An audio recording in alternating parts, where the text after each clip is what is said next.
Es el sermón número 15 del Evangelio según San Juan. Increíblemente ya vamos en la última parte del mes de mayo y apenas llevamos 15 sermones sobre este Evangelio. Y la verdad, cada vez más el Señor me muestra, no me revela, sino me ilumina para conocer un poquito más de cerca a este Jesús del cual nos han hablado desde temprana edad. Y una de las áreas donde Dios me ha mostrado fuertemente y me ha hecho énfasis, el Señor, es en la realidad de que Jesús muchas veces es mal interpretado y muchas veces es de alguna manera proclamado no con las intenciones adecuadas y por lo tanto nos podría llevar al límite de la incredulidad, lejos de la creencia y de la fe como Cristo quiere que nosotros creamos en Él. Y ese es uno de los temas del día de hoy precisamente, fue el tema también de la última ocasión que abordé este evangelio. Se dan cuenta ustedes, hermanos, que cada día enfrentamos desafíos a nivel personal, a nivel individual, laboral. La vida está llena de desafíos. Para muchos fue un desafío llegar a Estados Unidos, pero claro, se habían trazado una meta y nada nos detuvo. Para otros es un desafío mantener la paz y las buenas relaciones en el hogar a causa de nuestro carácter, nuestro comportamiento, problemas que puedan estar pasando. A otros representa un desafío proveer para el estudio, la educación formal de sus hijos. Quizás no tienen todos los recursos, para otros quizás no. Para algunos es un desafío mantener buenas relaciones con sus hijos. El desafío a veces de la comunicación, la cultura, las creencias y también desafíos espirituales. Pero no dudo que para otros también es un desafío mantenerse saludables, comer saludablemente o alcanzar. Para otros es un desafío conservar un buen matrimonio, una buena familia. Pero en medio de tantos desafíos también hay desafíos espirituales. Hay ciertas cosas que van a desafiar nuestra relación con Dios. Así como hay cosas que desafían tu relación con tu pareja y con tus hijos y con tus hermanos, también van a haber situaciones que van a desafiar, que de alguna manera van a querer desviarte, que van a querer de alguna manera destruir esta relación que mantenemos con nuestro Señor Jesucristo. Van a querer desafiar el plan de Dios en nuestras vidas. Y es por eso que yo quiero hablarles en este tema el día de hoy. Un desafío a los planes de Dios. Así que vaya conmigo al texto de las Escrituras en San Juan 7, del 1 al 9. San Juan capítulo 7, versículos del 1 al 9. No debemos de responder ante ellos, según San Juan 7, del 1 al 9. ¿Lo tenemos, hermanos? Gloria sea al Señor. Dice la palabra de nuestro buen Dios. Versículo 1 de San Juan 7. Después de estas cosas, andaba Jesús en Galilea, pues no quería andar en Judea, porque los judíos procuraban matarle. Estaba cerca la fiesta de los judíos, la de los tabernáculos. Y le dijeron sus hermanos: sal de aquí y vete a Judea, para que también tus discípulos vean las obras que haces. Porque ninguno que procura darse a conocer hace algo en secreto.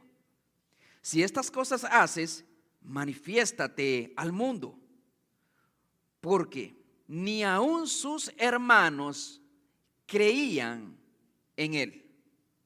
Entonces Jesús les dijo: mi tiempo aún no ha llegado, mas vuestro tiempo siempre está presto.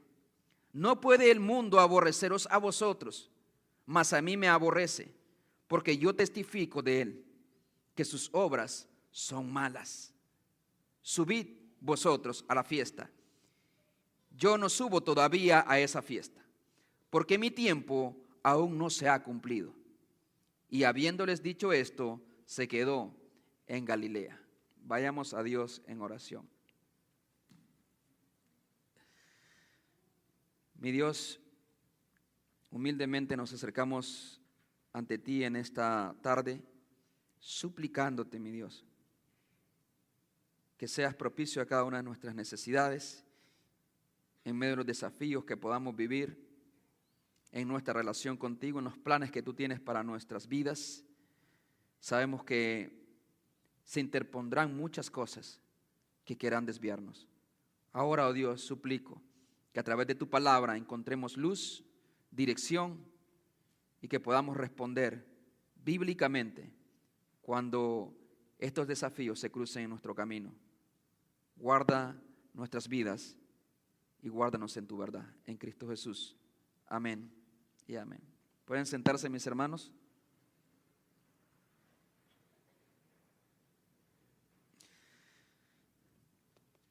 Voy a hablar de tres cosas principales en este sermón. Voy a hablar del momento o la ocasión en que se presenta este desafío a la vida de Jesús. Voy a hablar del plan, en qué consistía este desafío. Y en tercer lugar, la manera en cómo Jesús responde a este desafío de parte de sus hermanos. El momento. Si usted nota en la Biblia, el versículo 1, dice así: después de estas cosas andaba Jesús en Galilea, pues no quería andar en Judea porque los judíos procuraban matarle.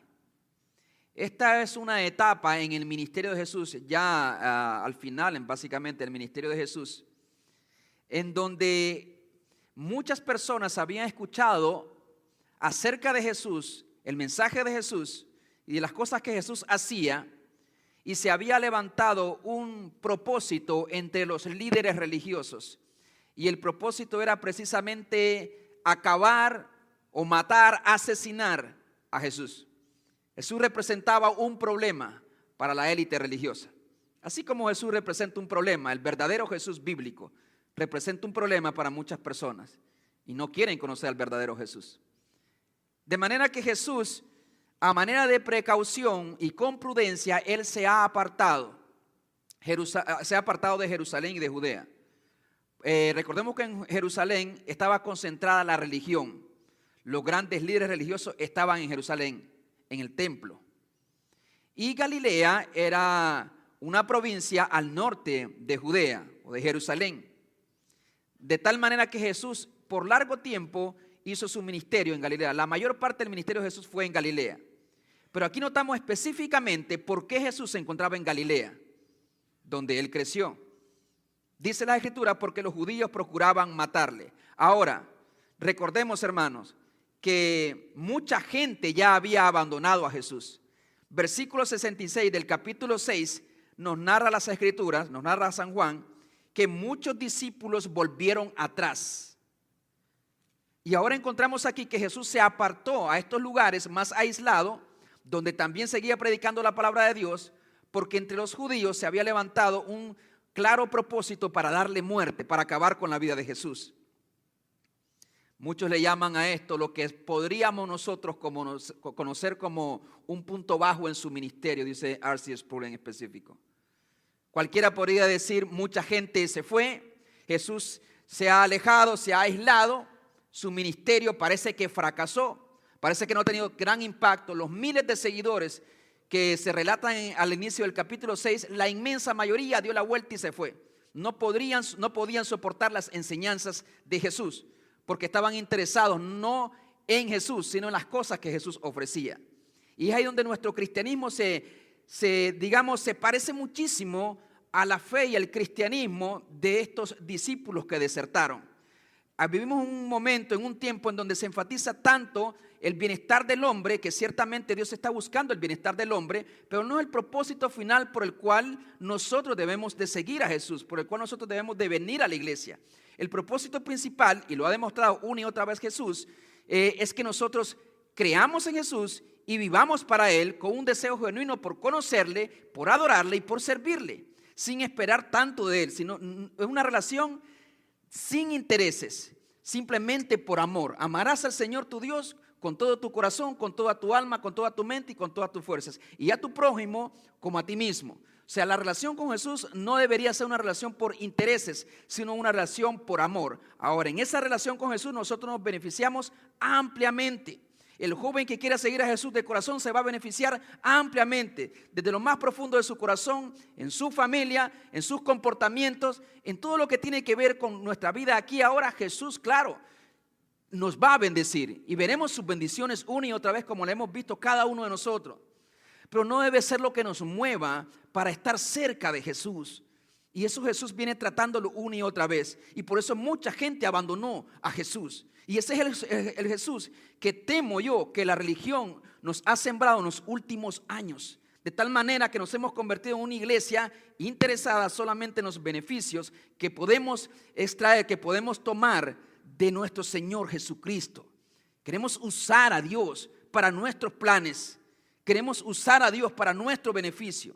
No, hermano, nosotros fuimos creados para los propósitos de Dios, no Dios para nuestros propósitos.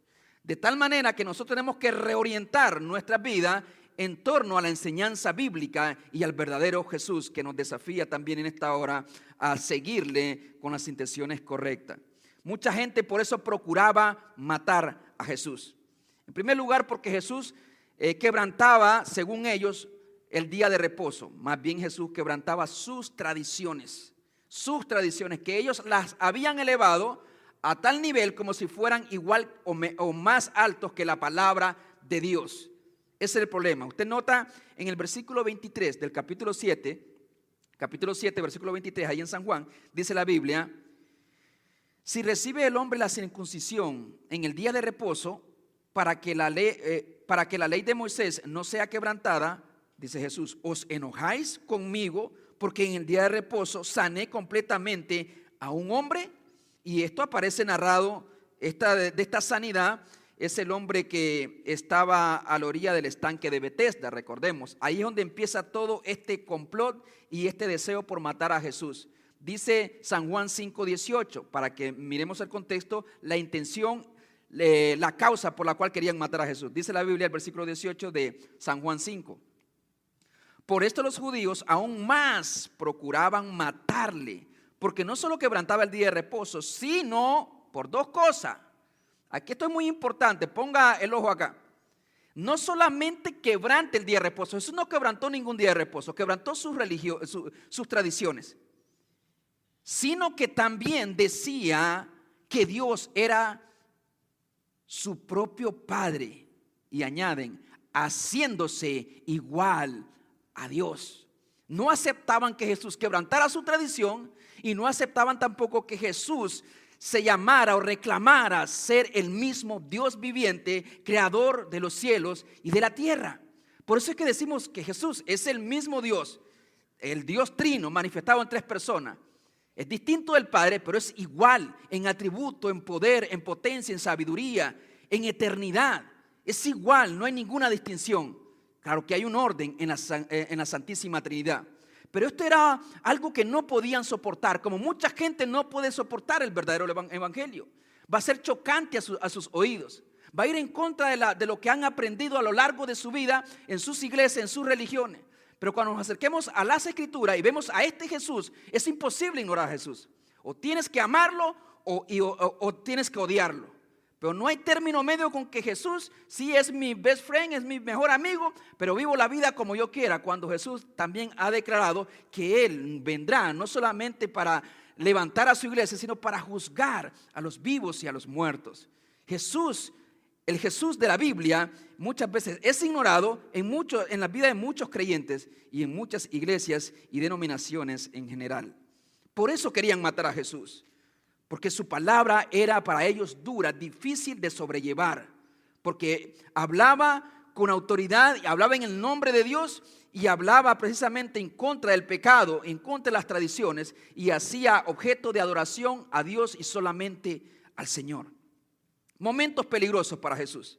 Quizás usted esté atravesando por momentos difíciles y peligrosos también. Hay gente que son tan espirituales, y aquí hay una aplicación muy importante, hermano. Tener precauciones en la vida no significa que eres una persona incrédula o que te falta la fe. Ustedes se recuerdan en el tiempo del COVID, mucha gente traía sus mascarillas, pero había algunos súper espirituales que decían, bueno, Jesús te va a proteger y te va a guardar, no pasa nada. Jesús aquí está en Galilea porque su vida corría riesgo en Jerusalén. El Hijo de Dios está tomando sus precauciones necesarias precisamente porque su tiempo no había llegado. Dios podía guardar a Jesús. Dios siempre guardó a su Hijo desde pequeño. Recordemos, que Satanás a través de Herodes quería matar a Jesús desde pequeño. Pero Dios siempre, la providencia de Dios estuvo ahí siempre guardando a su hijo. Pero aquí Jesús ya toma sus decisiones. Y Jesús ahora está haciendo uso de su conocimiento y de la razón. Hay gente que va por la vida y creen que Dios le va a resolver todo. Son ingenuos, son negligentes, irresponsables y son gente de fe según. No, hermano, la precaución no está divorciada de la fe, más bien van de la mano. Así es que vemos a Jesús tomando estas precauciones. Dice la Biblia que él no quería andar en Judea.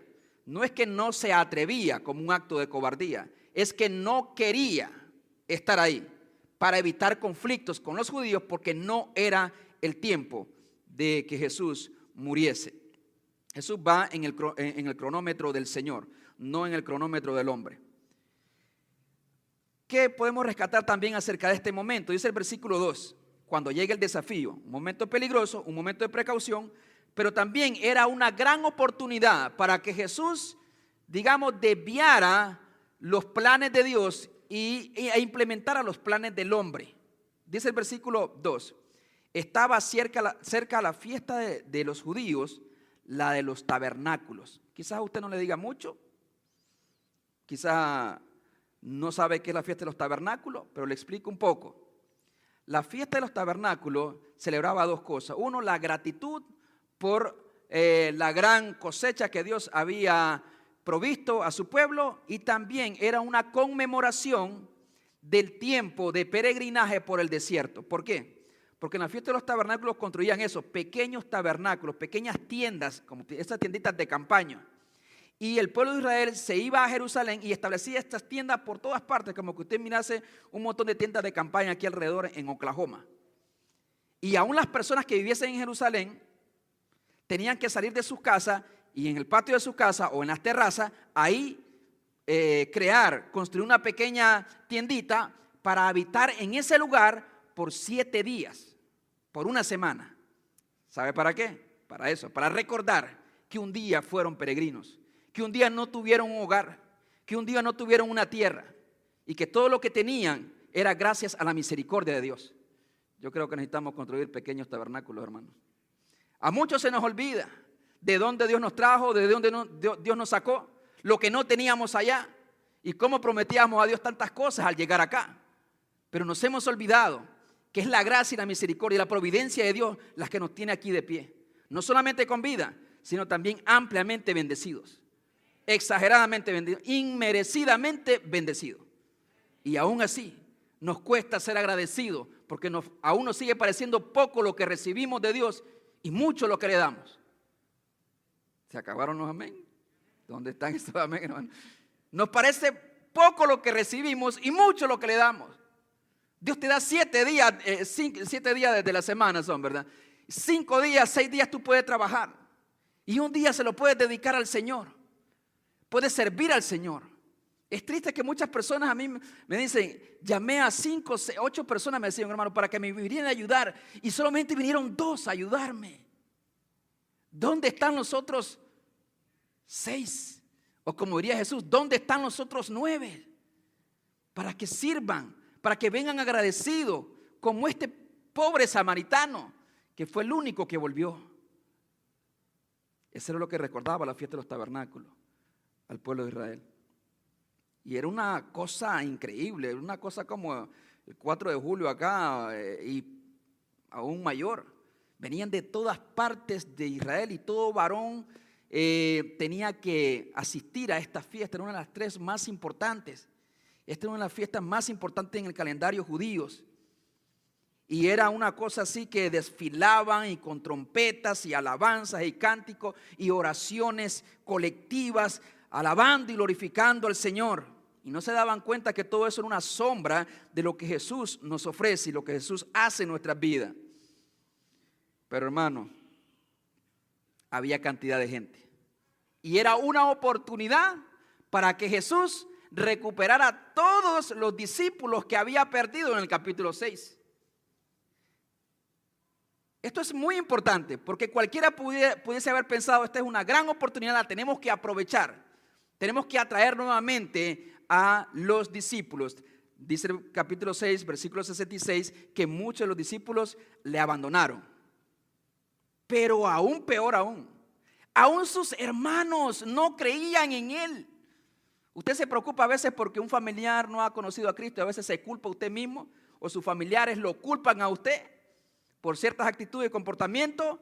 Es falso, no vienen a Cristo porque su corazón está muerto en sus pecados.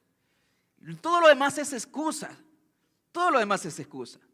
Si conocieran la gravedad de su maldad, corrieran a la cruz de Cristo clamando por misericordia.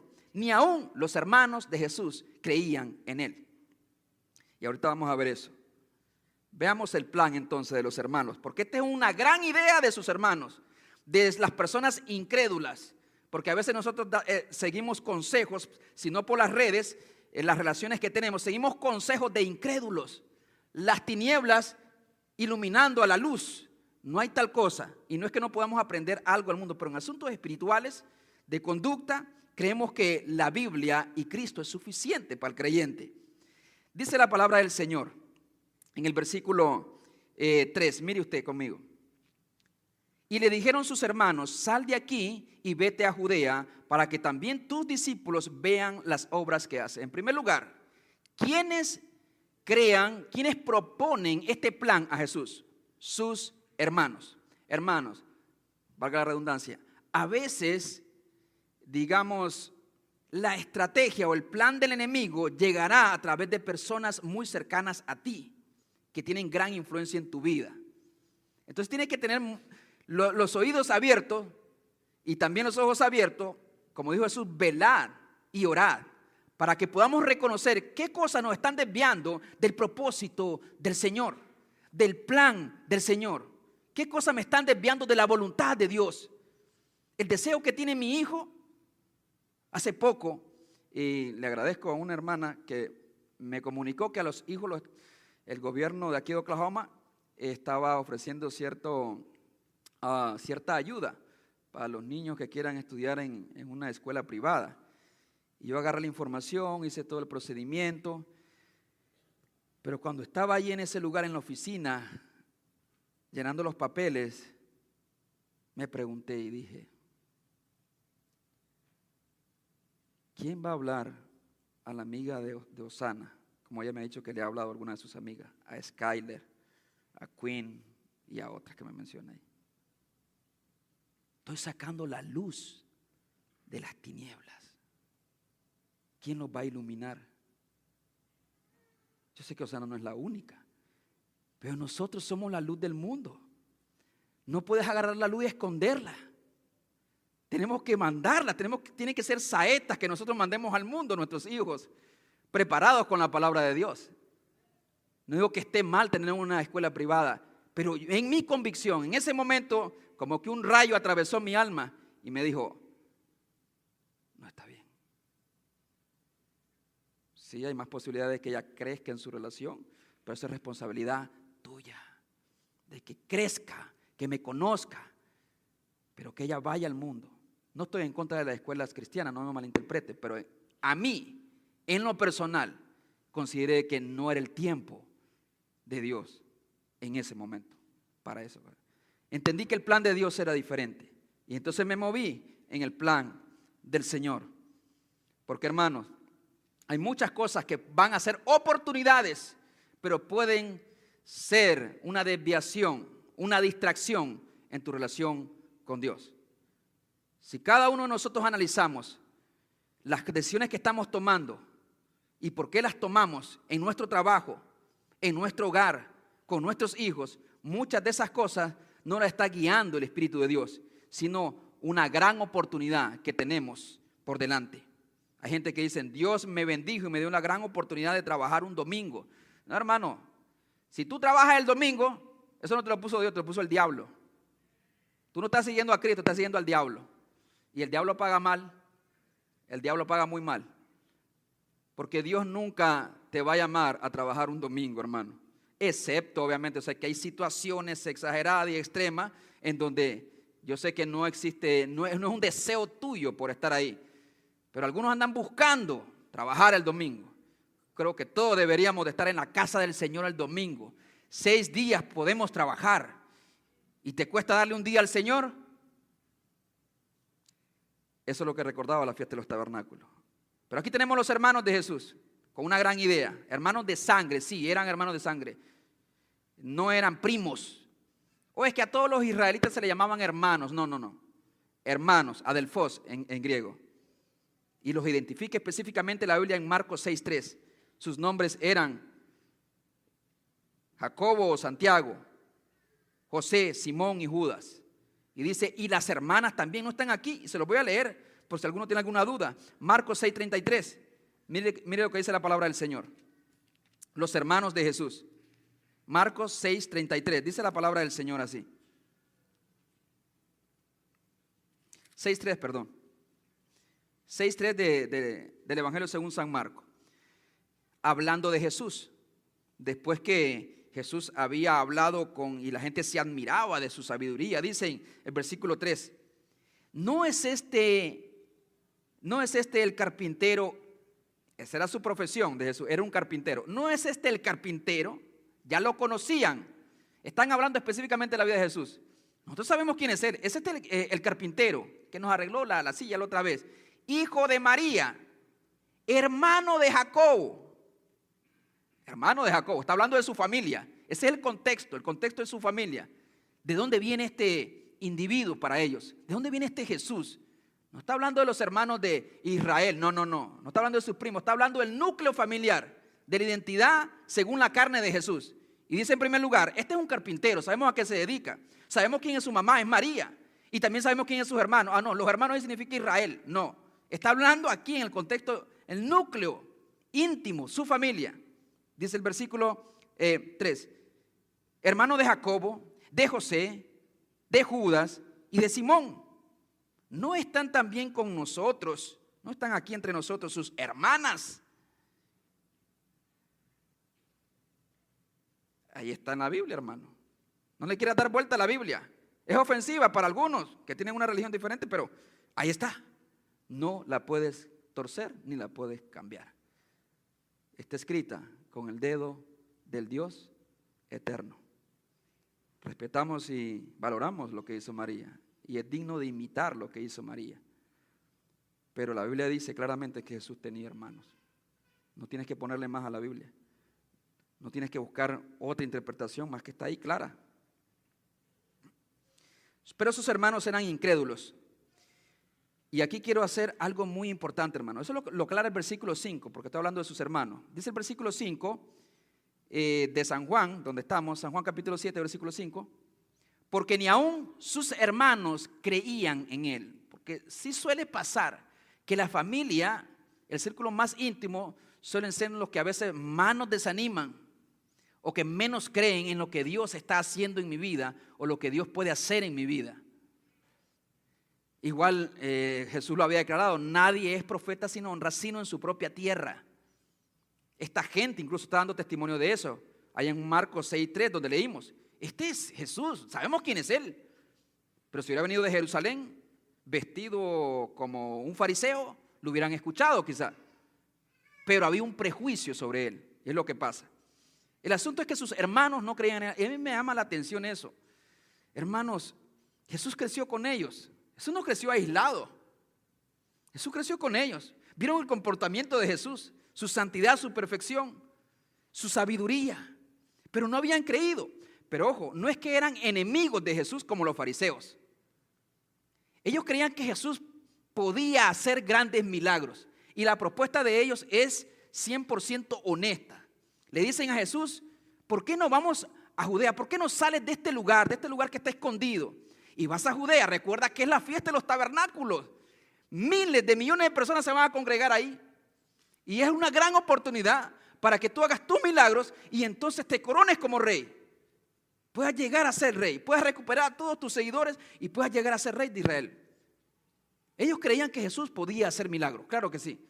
De pronto habían escuchado y habían visto personalmente cuántos milagros Jesús había hecho. Pero su fe, solamente puesta en sus milagros, era clasificada como incredulidad. Porque así lo dice Juan, versículo 5. Porque ni aún sus hermanos creían en Él como ¿qué? Como el Hijo de Dios, como el Salvador del mundo, como el Redentor de nuestras almas. No creían en Él de esa manera, pero sí creían que Jesús podía hacer milagros. Y esa temo que es la fe de la inmensa mayoría del cristianismo hoy en día, que solamente creen las cosas que Jesús puede hacer, pero no tienen un compromiso serio con Él a causa de su entendimiento de quién es Jesús, el Hijo de Dios, el Salvador de mi vida, el que merece mi vida, la honra y la gloria por siempre. Entonces, nuestra fe podría ser también muchas veces clasificada como incredulidad. Si nuestra fe es como la de los hermanos de Jesús, y la fe de los hermanos de Jesús eran como la fe de las otras personas que abandonaron a Jesús, en San Juan 6:66, muchos los abandonaron porque no cumplió con sus expectativas Jesús. Entonces nuestra fe quedaría clasificada como una incredulidad. Ellos no odiaban a Jesús, ellos no eran enemigos de Jesús necesariamente, pero ellos simplemente no creían, no habían asumido ese compromiso con Jesús de amarlo, reverenciarlo, adorarlo y seguirlo. No estaban dispuestos a hacer eso todavía. Por eso es que Juan dice, eran incrédulos, todavía eran incrédulos, no habían asumido el compromiso. Mire el versículo 3, y le dijeron sus hermanos, sal de aquí y vete a Judea, para que también tus discípulos, ellos no se contaban como discípulos, aunque creían en el poder de Jesús, tus discípulos vean las obras, para que vean con sus ojos y crean. De algo me acordé muy bien esta semana. ¿Ha visto usted esas campañas que dicen noche de unción y milagro con el profeta Isaías Vargas, con el profeta y el apóstol y la profeta, no sé, Selena Gutiérrez? Eso es lo que estaban haciendo los hermanos de Jesús. Tenemos algo bueno, Jesús. Va a haber tanta gente, y entonces ¿qué te parece si en este día tú haces grandes milagros y prodigios para que la gente crea? Es la propuesta de esos. Pero Jesús dice, no estoy interesado en eso. No estoy interesado en que la gente venga a ver mis milagros y luego se vayan para su casa. Porque el día que yo dejo de hacer milagros, ese día se me abandonan. Capítulo 6, versículo 66. El día que yo dejo de satisfacer sus sueños y sus planes, me abandonan, se van. No puedo ser así. Por eso de que campaña de milagro, ven y recibe tu milagro. ¿Quién les dijo a ellos que Jesús va a hacer milagros ese día? Y si no recibes milagro, no tienes fe. Qué lindo. Me lavo las manos como Pilato, bien fácil. No recibiste tu milagro porque no tienes fe. Porque el que cree todo le es posible. Ven y pide tu milagro. Satanás también hace milagros, tenga cuidado, hermano. Y Satanás atrae a la gente con milagros muchas veces. Jesús sí hizo milagros y sí sigue haciendo milagros, sí sigue trabajando, sí sigue sanando, sí sigue restaurando. Pero que Jesús va a hacer una campaña. Aquí están estas personas promoviendo esa campaña de unción y milagro. Dice el versículo 4, porque ninguno que procura darse a conocer, y es la lógica de su plan, ¿no? Hace algo en secreto. Si estas cosas haces, manifiéstate al mundo, date a conocer al mundo. Pero ellos querían que se diera a conocer de esa manera y en ese escenario con millones de personas en Jerusalén. Hermano, no obra así Jesús no le interesan las multitudes. A Jesús le interesan discípulos verdaderos, que le adoren, dice la Biblia, en espíritu y en verdad. Jesús no está contento con las multitudes que simplemente le aplauden cuando Él hace milagros, cuando Él hace cosas, sino con discípulos que a pesar del dolor, a pesar de la prueba, a pesar del llanto, saben decir como Job, Jehová dio y Jehová quitó. Sea el nombre de Jehová bendito.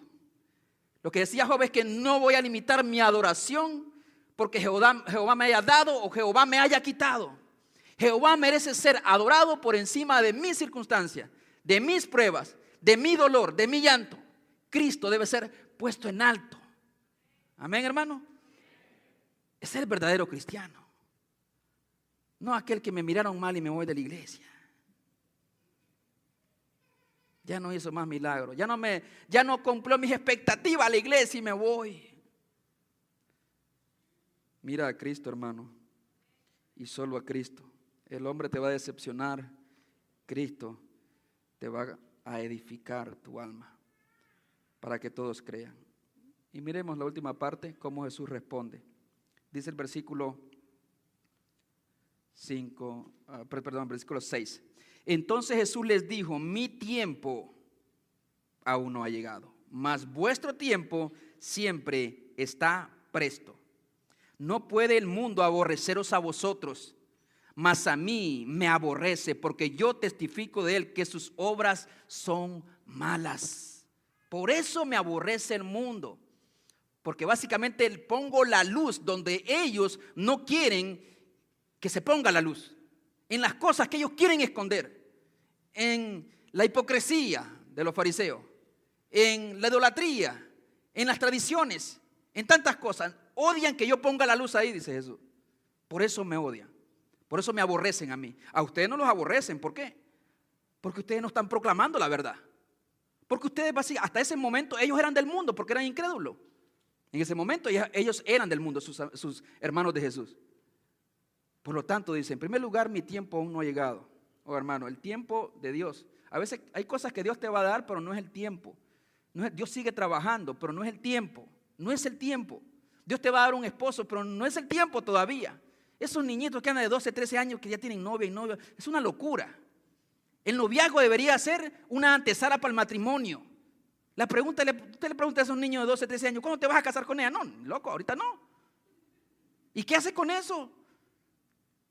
¿Podrá alguien agarrar brasas en sus manos sin quemarse? Estás jugando con fuego. No te sorprenda que te quemas, porque el que juega con fuego se va a quemar. El que se mete a la piscina pues se va a mojar, a menos que esté seca y te va mal. Pero, hermanos, no es mi tiempo. Jóvenes, su tiempo llegará para que se casen. Sé que todos se van a casar, aquellos que son más guapos y aquellos que son maravillosos también. Pero espera tu tiempo. No creas que te vas a quedar solo.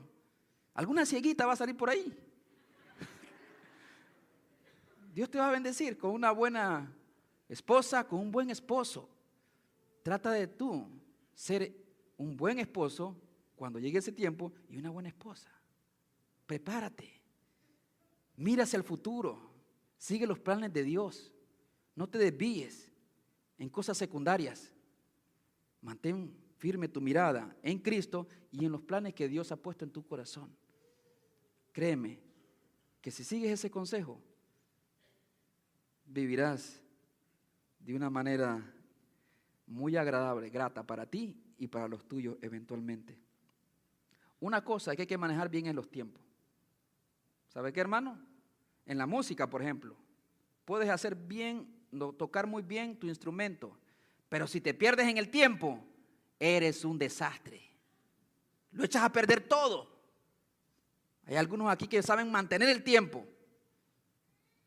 Hay otros que se adelantan, otros que se atrasan y hacen que toda la banda o todo el coro se escuche mal. El tiempo de Dios no es ni para adelante ni para atrás. Es el momento exacto. Jesús dice: yo reconozco que no es el tiempo. ¿El tiempo de qué? Que Jesús muriera en la cruz del Calvario.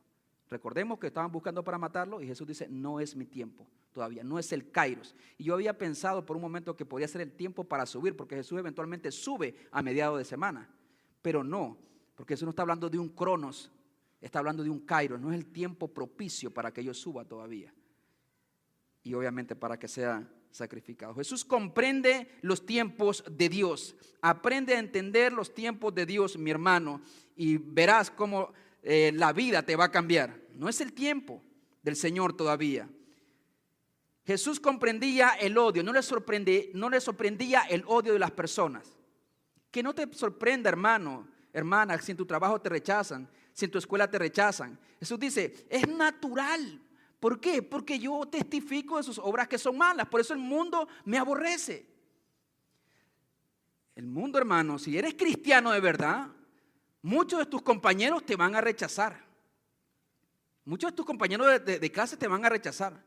Si eres un creyente, practicante, un genuino creyente, vas a ser una luz que estorba en la oscuridad. Aquella gente que está en la oscuridad no le gusta que tú los enfoques, que tú pongas el foco sobre ellos.